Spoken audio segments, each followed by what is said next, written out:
Hey guys, Dave Erie Arachnids.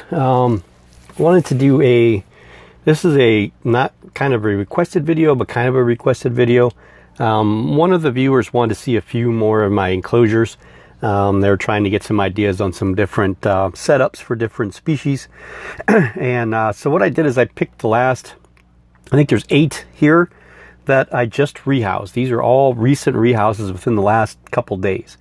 And we'll kind of go over what I did real quick.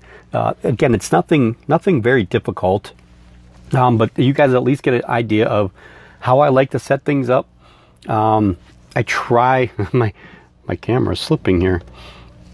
These octopus, I think they're called octopus tripods. They're, if you don't set them right, they kind of start to spread apart.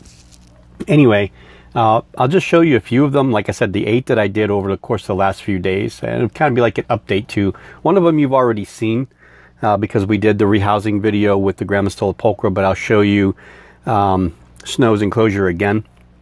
So we'll start. Hopefully these don't get too much glare because a couple of these species, they're still settling in. Oh goodness, here we go, the blooper reel. They're still settling in, so, oh, for the love of Pete. I have 2 of these tripods, one with a light on it, one with the camera on it, and the one with the light on it keeps tipping over. So, here, let me get these 2 out of the way because the camera wants to focus on them.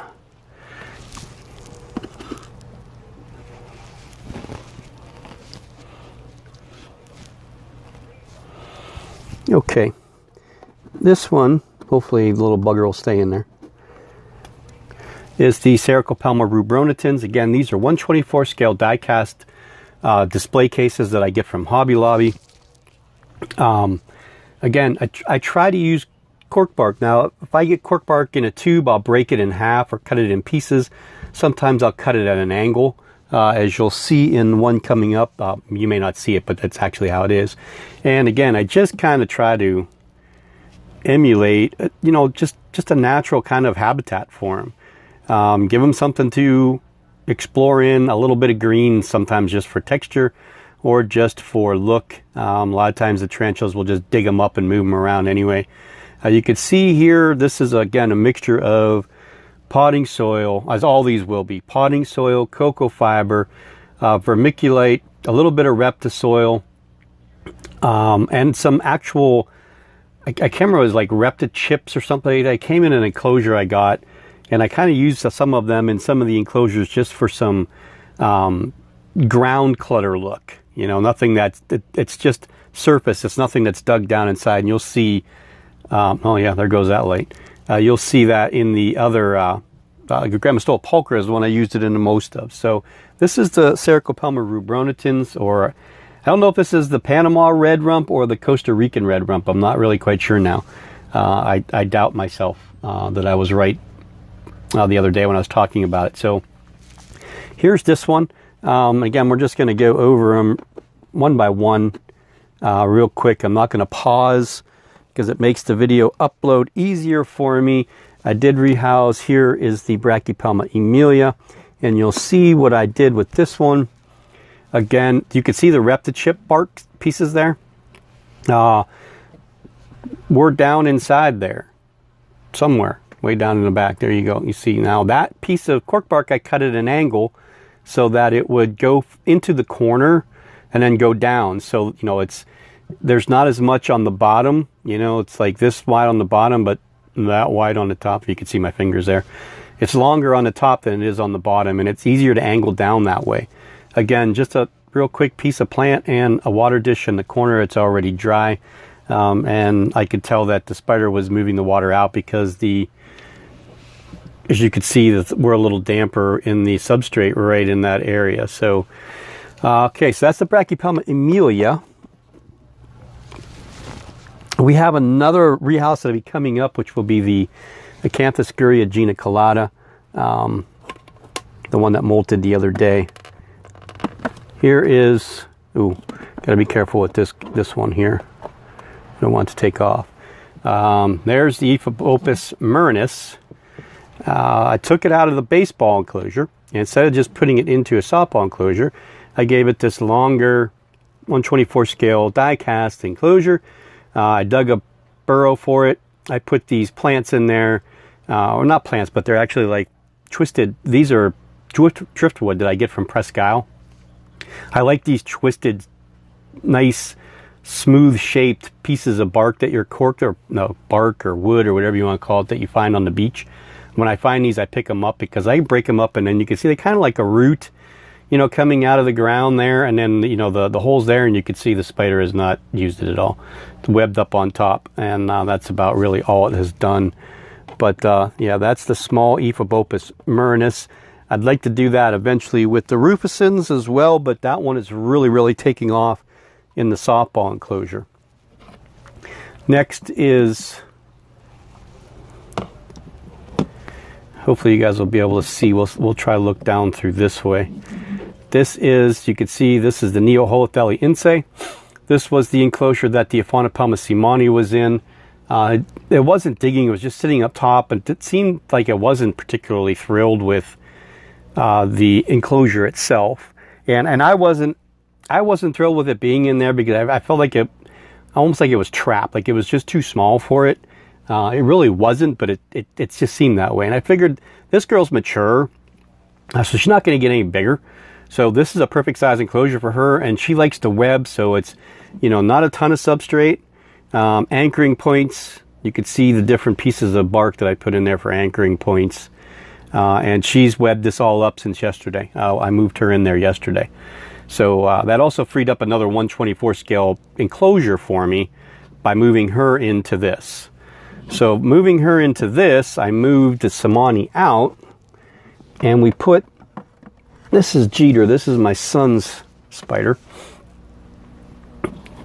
I put Jeter in this. This is actually, it was a container that held a pump and water balloons, and then you filled it up with water, and then you could pump the water into the balloons through this nozzle. It didn't really work very well, but I just poked some decent sized holes here to keep the substrate from getting moldy.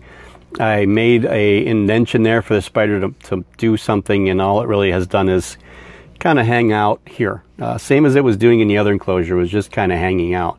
So we're going to try and feed this guy. I'm going to try and feed it later off camera because it hasn't eaten in a while. And it was moving around okay. I'm not worried about it dying or anything like that. It just hasn't really been completely right. So we'll go back to, again, the Grammostola pulchra enclosure. And again, we'll leave the lid off this one because this one wanders. It wandered again earlier today on me, wanted to come out of the enclosure, so I'm not in the mood to handle right now. So I took this piece again. This was a piece of that driftwood, and that I broke those other pieces off of this one. I kind of just set it in there, and I thought, you know, whatever the spider does, it does. I don't know if we're going to dig or we're just going to hang out. It was sitting in this indention here for a while. It likes to be up here where the plants, and it also is dug out a little bit right underneath there. So there was a pre-made burrow there that went down, and the spider filled it in. And you can see the pieces of chip, the bark there that I put in there. It's like rep the bark or something like that. And it was in an enclosure that I got from PetSmart that had a pink toe in it, an avicularia species in there. So I put it all into a container. I kind of like the look of it. You know, here and there, it looks like there's, you know, more natural look to the ends of it, or the surface part of the substrate. The last two were transfers out of baseball enclosures into softball enclosures. Grammostola rosea, Grammostola porteri. Now, we're going to get up there. There is the rosea. We're getting a little large in the abdomen. This is I love this spider. She's so calm and so gentle.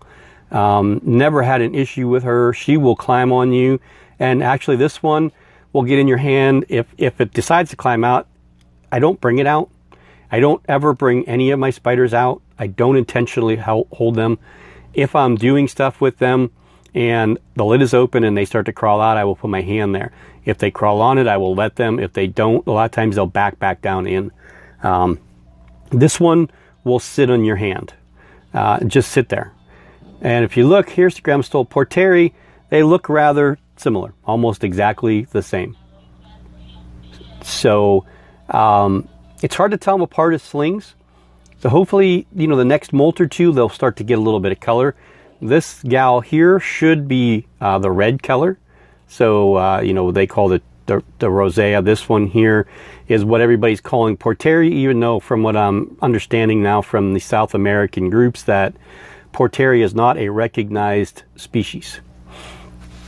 So there's other stuff with the Grammostola stuff that's going on, and you know, between Iheringi and grossa and pulchra and another species that I can't remember, it begins with a Q. You'd have to go to Arachnoboards and look up Jose Barrios. There's some information there about the possibility of Grammostola pulchra being actually a different described species from Uruguay instead of Brazil. So it's kind of an interesting read. Not all the information is there yet, so it's not anything that I've changed the names of anything. This is still Grammostola porteri right now, and Grammostola pulchras are still pulchras. The Grammostola grossas, from what I understand, are most likely Grammostola iheringi, and what we know as the Grammostola iheringi is something different. I can't remember what they told me that is, but it most likely is a different Grammostola. So again, I hope you guys enjoyed just a quick, you know, overview of some of the stuff that I've transferred and what I like to do. I really like the buried cork bark. I like the look of it. The spiders seem to adapt to it rather well. Not all of them have used it, but some of them have. And we should have some spiders molting real soon. The Brachypelma schroederi is getting close, and a few other species are getting real close too. So have a great day, and we'll see everybody soon.